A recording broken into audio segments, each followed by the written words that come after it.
The party is already in the tavern on page 1. There is a board in the back posting possible adventures. I've been undying to play this mod for weeks. You'll love it, Princess. Your characters accept the quest and meet with the NPC Hook. Ooh, what does the NPC Hook look like? It doesn't matter. He tells you about the MacGuffin and you accept his quest. Could you please play it up just a little, Thrak? Are they like this all the time? Pretty much. I think they live to argue. Like Bones and Sealy or Sherlock and Moriarty? More like Jesse and Mr. White. Oh. You travel for a while and then find the Temple of the MacGuffin. Well, my character uses a stealth spell to... You kill the first encounter, then move on to the next room. Then you kill whatever in the dungeon without context or considering the monster's feelings and then take their stuff. Thrak, come on. Can you at least read the descriptive fluff text? I didn't sit down to read tvtropes.com. I sat down to play an RPG. Can you at least add a little dramatic flair? You cast a flare spell and it reveals the secret passage. So, I know you get this a lot, being a princess and all. Ariel. Really? Not Mulan or Rapunzel? Everyone says Mulan because she's an action hero and Americans have some Amazon fetish. Ariel is a cultural anthropologist. I mean, she didn't go to the human world because she fell in love with Eric. She always wanted to explore the surface world. She is a trailblazer by nature, and she would have had the contract with Ursula with or without Eric. Whoa, dude. When you get tied up and captured all the time, you get to catch up on a lot of movies. I just blogged an article to BuzzFeed comparing The Little Mermaid and Atlantis: The Lost Empire. Although, between you and me, I end up turning to comic books to find interesting female characters. DC or Marvel? Image. Then you discover the MacGuffin, only to be confronted by the NPC Hook in the beginning, who reveals... No, let us roleplay it out. Don't just give it to us. Okay, roll your diplomacy. I don't have that skill. Then the NPC Hook automatically reveals he is the villain and he becomes the boss fight. Who wrote this hackneyed garbage? Michael Bay? Kiss. Kiss. Kiss. Kiss. Any favorite writers? Oh, Brian K. Vaughan and Gail Simone. Anything before the early 2000s? Tell you what, you stumped me on Batgirl trivia. I'll let you wear my crown for a week. Come on, Thrak. We spent 3 hours making these characters. There's no point in playing if you're not gonna take it seriously. Look, you were the one who said you couldn't stand being the DM just so you could sit next to the treasure. What? That's not what I said to you at the hall last night. This is so adorable. Do they ever kiss? They can't. Benny rots anything he touches. So they want to touch, but they can't? Oh, that makes it so much juicier. We can never be together, Mr. Cyclops. Bleh, all over my face and cover me in salsa. What are you talking about? There's no point in making a story out of this, Benny. It's just a math game based on chance. Like all sports journalism, but interesting. Can you at least make a noise for the monster? Are we still doing this? What are we fighting? Fire elemental. What's a spell that works against those? I don't know. A water spell? I cast that.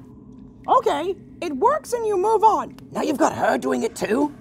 This game uses our imagination, right? I imagine me winning the fight. She's a prodigy. In the next room, you encounter another monster.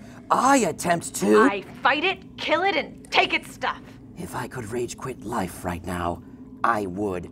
To each finder their own path, Benny. Stop encouraging her. It is so cute when you two bicker. Really? Thrak, you insidious racist. You smell like a neckbeard. Now that's just uncalled for. So, Jill, who's your OTP on Firefly? Honestly? Would it scare you away if I said Jane and Dr. Tam? Want to read my 8-part story on LiveJournal? Right now?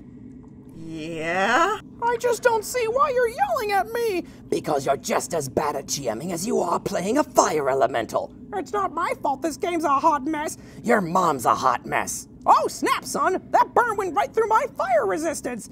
You're a douche elemental. You're an inconsiderate elemental. You're a neurosis elemental. You're a put the DVDs in the wrong case elemental. You're a failure elemental. You're a best friend elemental.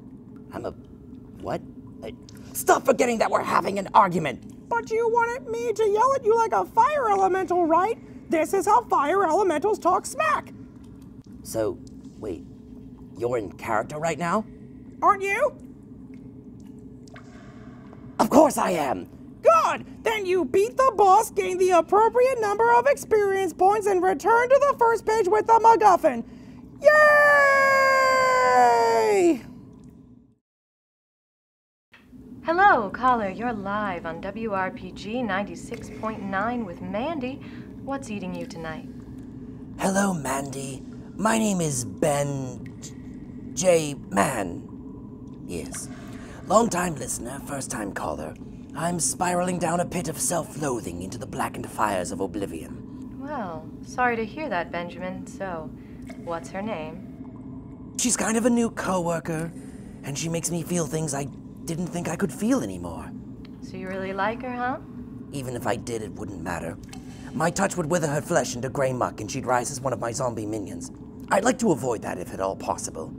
I used to date someone from my church, too. Huh? You know, Benjamin, sometimes love can jump on us when we least expect it. Sometimes it waits in the bushes and stares at us with unblinking red eyes of primal fury. It holds us down, clasps down on our face, and shakes us like a rag doll. Then it buys us dinner if it wants a second date. When has love ever done that? That sounds more like a saber-toothed tiger. Have you ever heard of a heartbroken saber-toothed tiger? Not recently. So I'd recommend looking at what you have. Maybe you have a lifelong friend who's always been there for you. Do you have a lifelong friend? Well, technically... A wise and best-selling woman once wrote, "Love what you have, and you'll have more love." Is there a song you'd like to request and dedicate to a lifelong coworker who's always loved you and may or may not be a 9-foot-tall cyclops? I guess. Thanks, Mandy. I'm glad I called. Can I request Janelle Monáe? Of course you can, Benjamin.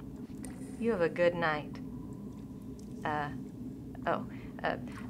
It's prime time for gay stuff. I don't remember this part of the song. Grinding up against me till you get Must be a remix. enough. It's prime time for gay stuff. Something, something, something up in the butt. Hey, Benny. Benny. What, Thrak? I think it's time for you to roll a fortitude save. What? No. Thrak, please, not that. Oh, don't worry. I'll roll the dice for you since you can't touch the dice. Thrak, please, I don't have a good fortitude save. Well, rolling the fortitude save. No. Looks like a single digit. You know what that means, Benny. Oh, come on, this is so inappropriate. You crap, you're... Wait a second. I can do this proper. You clap your pants!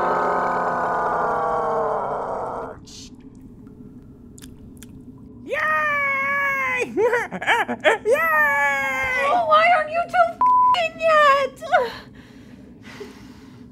What?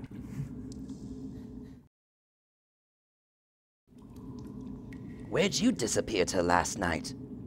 Just kinda hung around. Well, Thrak's coming down the hall, so you might want to spray some perfume or something. I'm good. Hey, Jill! If you end up going into town today, can you stop by Staples and post some flyers about the princess? Nah, sweat. The zombies say hi, by the way. Nice. How are they doing? Yeah, they've been working at the Print Center for about a month now. But they're shambling, brainless corpses that can't even follow basic orders. My God, they'll end up general managers by the end of the month. Oh, so yeah, I'm off to Pilates, guys. I'll see you around lunchtime.